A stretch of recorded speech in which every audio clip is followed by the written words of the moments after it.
महंगाई एक ऐसी समस्या जो हर दौर में शाश्वत रहती है और इससे सबसे ज्यादा घिरा रहता है आम आदमी या कॉमन मैन या मिडिल क्लास। इन दिनों महंगाई ने एक बार फिर रफ्तार पकड़ी है। बहाना है गर्मी और निशाने पर हैं फल, सब्जियां और रोजमर्रा की जरूरत वाली चीजें। सब्जियों के दाम मंडी से लेकर फुटकर मार्केट तक तेजी से बढ़े हैं। स्थिति ये है कि पिछले 15 दिनों का कंपैरिजन करें तो ये दाम लगभग 50% तक बढ़े हैं। विशेषज्ञों की माने तो ये महंगाई अभी और बढ़ेगी और ऐसे में फूड प्रोडक्ट्स, हेयर ऑयल, साबुन जैसी चीजों का महंगा होना होड़ में खाज के जैसा है। पहले तो आप ये देखिए कि इस समय सब्जियों के दाम किस तरह बढ़े हैं।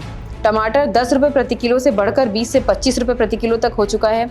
आलू 10 से बढ़कर 25 से 30 रुपए किलो, प्याज 15 से बढ़कर 30 से 35 रुपए किलो, अदरक 60 से बढ़कर 120 रुपए प्रति किलो तक गई है। वहीं भिंडी 15 रुपए प्रति किलो से बढ़कर 40 रुपए तक पहुंच चुकी है। लौकी 10 रुपए से बढ़कर 50 रुपए प्रति किलो तक बिक रही है। खीरा 10 रुपए प्रति किलो से बढ़कर 40 से 50 रुपए प्रति किलो है।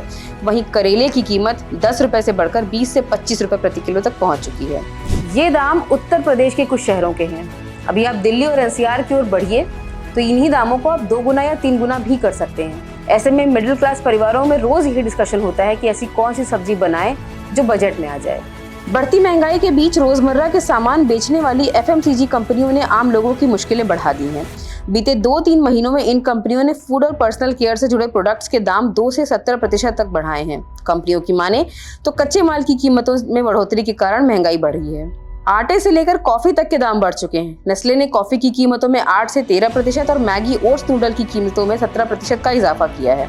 वहीं आईटीसी का आशीर्वाद गेहूं आटा 4% महंगा हुआ है।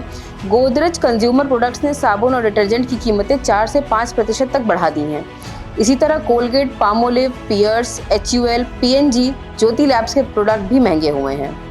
अब ये पूरा गणित समझिए। महंगाई का सीधा संबंध आपके परचेजिंग पावर से है। मसलन अगर महंगाई दर 6% है तो आपके कमाए हुए 100 रुपए की कीमत केवल 94 रुपए होगी। इसलिए जब भी निवेश करें महंगाई को देख कर करें, वरना आपके पैसे की कीमत कम हो जाएगी।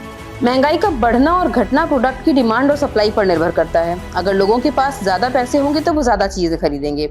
ज्यादा चीजें खरीदने से चीजों की डिमांड बढ़ेगी और डिमांड के मुताबिक सप्लाई नहीं होने पर इन चीजों की कीमतें बढ़ेंगी। एक ग्राहक के तौर पर आप और हम रिटेल मार्केट से सामान खरीदते हैं।